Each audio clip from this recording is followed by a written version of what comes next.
Hey guys, real quick before we start this video, I just wanted to give you guys a heads up that I do have a free TVP replay pack on my Ko-fi page. The link is in the description below. It's entirely free. You can just open the link, scroll down to my feed, and you'll see this free TVP replay pack. It's 20 TVPs on the new maps. There was a new patch just like 2 days ago that did break the replays, unfortunately. So basically, when you open them, it will probably have you log off, but they are still viewable. And then if you want to support me, if you're from the YouTube side of things, you can check out my Ko-fi page. I upload a bunch of videos on here of things that sometimes I don't upload to YouTube as well, or I post them on here first and then I'll post them on YouTube, and you can check out all of the membership stuff here. Yeah, thanks for clicking on this video and enjoy. Hey, what's going on, guys? Welcome back to another video. I increased my microphone volume today. Let me know if it's too loud. Somebody made a comment on the video that apparently I'm too quiet. So hopefully this is good. It seems like it looks good according to OBS, so we'll see. But as requested, we're doing a TVP engagements video. So I just did a TVZ engagement video and it covered some of the basics. We're gonna do the same thing in this game, except in the last video, I kind of talked about what you can do if you're like below diamond.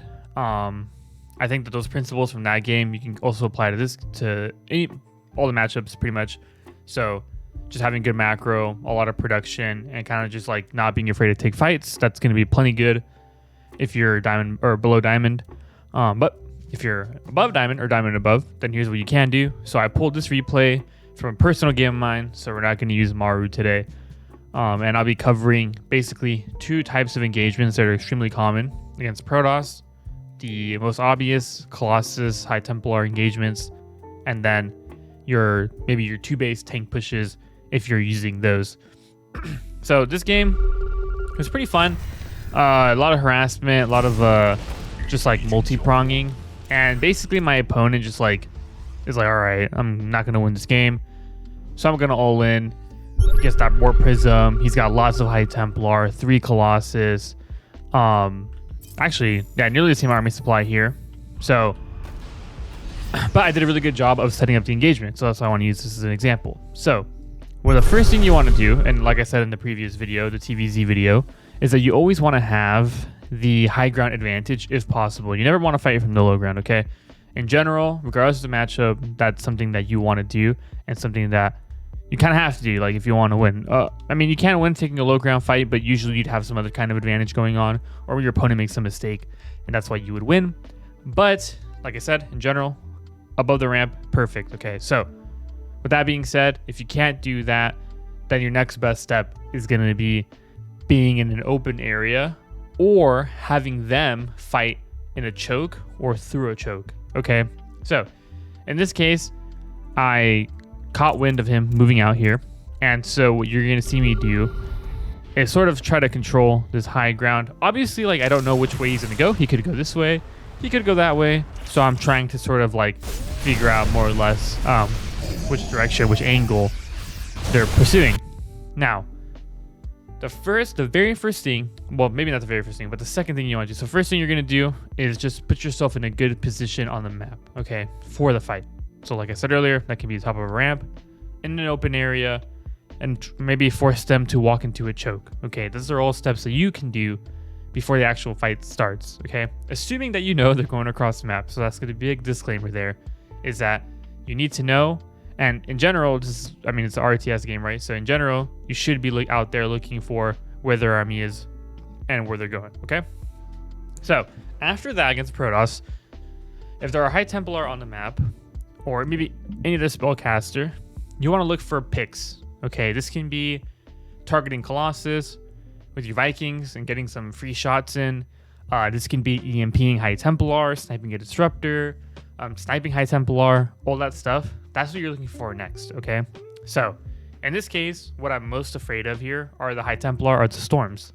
So, what I'm going to look to do here is try to land EMPs before the fight starts, okay? So before the fight starts, try to get those EMPs off, especially on the High Templar. It's always easiest to do this when you're able to single out a ghost, walk it forward, and blast the EMPs, okay? Obviously, during a fight, it is possible, but it's much harder to hit them before they hit you. So oftentimes you might get an EMP off, but it'll be at the cost of like 2 storms, or you'll try to walk the ghost straight up into them and they'll feedback you. Okay, so if you can, again, before a fight, try to land those EMPs, or in general, try to look for those quote unquote picks. Okay, picking off units. So here I'll eat a few storms. You can see I ran a few units forward. I got a nice EMP. I got about 3 Templar there, but there's still one with 2 storms left, so I need to be careful. Okay. The next thing I'm going to do here is I'm going to try not to stim. Okay, this is a very, very big deal. All right. Usually in TVP, you're not going to have, well, again, this is all like depending on what's happening, right? But generally, at this time of the game, you're probably not going to have like 12 medevacs, right? You're probably going to have like 4, 6 medevacs, 8 maybe max if you're sacrificing some Viking production. But you're going to have some Vikings in there as well, right? And so the point is, you're just not going to have that many medevacs, and you need to be careful about how many times you stim, because it is very easy to just bleed the HP dry out of your units, and or you stim maybe anticipating that a fight is going to start. It doesn't start, but then maybe 5 seconds later it does, so then you stim again instinctively, and then you bleed out all your HP out of your units as the fight started. Okay, so it's like a handicap. So my recommendation here and my advice here is, and if you watch pro games, you'll see this a lot, practice being conservative with your stims. If you do want to stim something, maybe stim like the part of the army that's attacking. Maybe like you saw earlier, I stimmed some units forward to try to pick off some High Templar. Try something like that, but really practice avoiding, oh shit, stim. Okay, panic stims are really bad, and it's something that you kind of have to learn to judge when you can stim, when you should stim, maybe when you shouldn't. Okay, and then don't be afraid. Like, if I lose a Marauder at the tail end, that's fine. I would exchange that over stimming my whole army and then bleeding my 4 medevacs out of energy. Okay, so that's what I'm doing here. I scan. Okay, I see a warp prism. I'm trying to get this missile off on my Raven because it was still alive, but he's going to feedback it. That's okay, because that's one less storm in my eyes. And now what you're going to see here is the picks. Okay, so in general, let me rephrase this. Wow, the wording's actually been really bad these last couple of videos. I'm like out of practice. So with the Vikings, what do you do with the Vikings? Okay, so once you get your position set up with the fight, right? In this case here, I have control of the top ramp, but I am, this is a bit of a choke point, and this is an open area for me. So I don't mind positioning here. I have my Wood of Mines as well. Okay, so what I'm going to do is, once I get myself in this position, is now I'm going to start utilizing the Vikings. Okay, somebody who's really, really good at this is Clem. So if you ever want to see the best way to do this, I highly recommend watching Clem videos, even older videos on YouTube or whatever it is. Just Clem TVP and see how he kites the Vikings. But you really want to kite these because look, that's a Colossus down before the fight starts. Okay, yeah, I'm going to lose Vikings, and that's okay, because if the fight starts, I'm going to lose the Vikings anyway, but the Colossus will actually be shooting my army. And that's not what I want, okay? In addition to that, I'm going to get the Prism. Now, the reason why the angling here is important is because, as you can see here, when it comes to this higher up terrain, they lose vision. So that's why I'm abusing this, because as I retreat, he loses vision here. Does that make sense? Even though my Vikings are technically still up here, and then if a Stalker was here, which could be in range of my Viking, he's not, because he doesn't have vision. Okay. Oh, obviously if you had an Observer, then that would be different. But there I've got the Prism, and I've got the Colossus, and I've eliminated the High Templar. I have eliminated 3 different things that probably would have lost me this fight if I took this fight as it is now, with all those things still in play. Now, what do you do if you can't get any of those picks? Or what do you do if your army, you don't feel comfortable with your army yet? Maybe you have defender's advantage like I do here, so you want to wait for more reinforcements. So in that case, what you can do is simply keep delaying the fight. However, as you delay the fight, don't put yourself in a worse position. So for example, if I wanted to delay this fight, I think it's ideal to maybe go into my natural, lower these depots, salvage this bunker, pull my SCVs, and then take a fight. Versus run down this ramp, he sits up here, and he delays my stuff, cuts my base in half, and then I have to stim up a ramp where I lose vision, right, because I'll be below the ramp. I'll lose vision of the top of the ramp, and I won't be able to judge where the High Templar are. Okay. So here I kite some Zealots, I kind of back up as far as I can, and then now I take the fight where I can land all my abilities. And here, the next best thing that I can do, which I need to practice, is just kiting my bio. That's it. So here I should just keep kiting my bio. I can leave my Vikings as is, and just kite my bio here, just minimize some of the Zealot damage, the Archon splash, and the Colossus splash damage, okay? And there you go. And that, on paper, would be the most ideal way to take a fight. Again, not easy, take a lot of practice. There's a specific unit control that you need to practice, Vikings, the Ghost, not stimming so much. But those are the steps that you want to take, and that's kind of what you're looking for. Now, what we're going to move on to next is, what do you do, or how do you control those cheeky 2-base tank pushes? Okay, guys, I found a game. I paused the video. Okay, wait, first let me just say something real quick. It took me like almost an hour to find a replay, which is pretty crazy. The other thing is, I had paused the video so I could just like all record it all in one go and I'll have to edit, like put 2 videos together. But somehow I ended the video, or I saved the video, so I don't have to piece it together. Anyway, though, we found a game, so let's check it out. Now, a couple of things here. Let's just talk about this real quick. What's going on? Let's set the stage. So we have a Colossus-based composition from our opponent versus this tank Viking composition from me, right? Now, the whole point of the segment is to just show you guys basically how you want to set up your tanks, to give you an idea of where you want to position them, how to kind of anchor them, all that good jazz. And so the first and most obvious thing is always going to be to put your tanks in a position where they're not entirely exposed. You know, unless you're super all-in, SCVs pulled, like turbo committed, then yeah, it doesn't matter, right? You just kind of like get as close to them as possible and siege your tanks. But in this case, I'm not doing that. I'm not SCV pulling, and I want to put my tanks in a position where I always say the word anchor. I can anchor, like hunker down and control this spot. Okay, now thankfully here I was able to move into this position without being attacked. Okay, and now what I'm gonna do is I'm gonna siege my tanks kind of right here.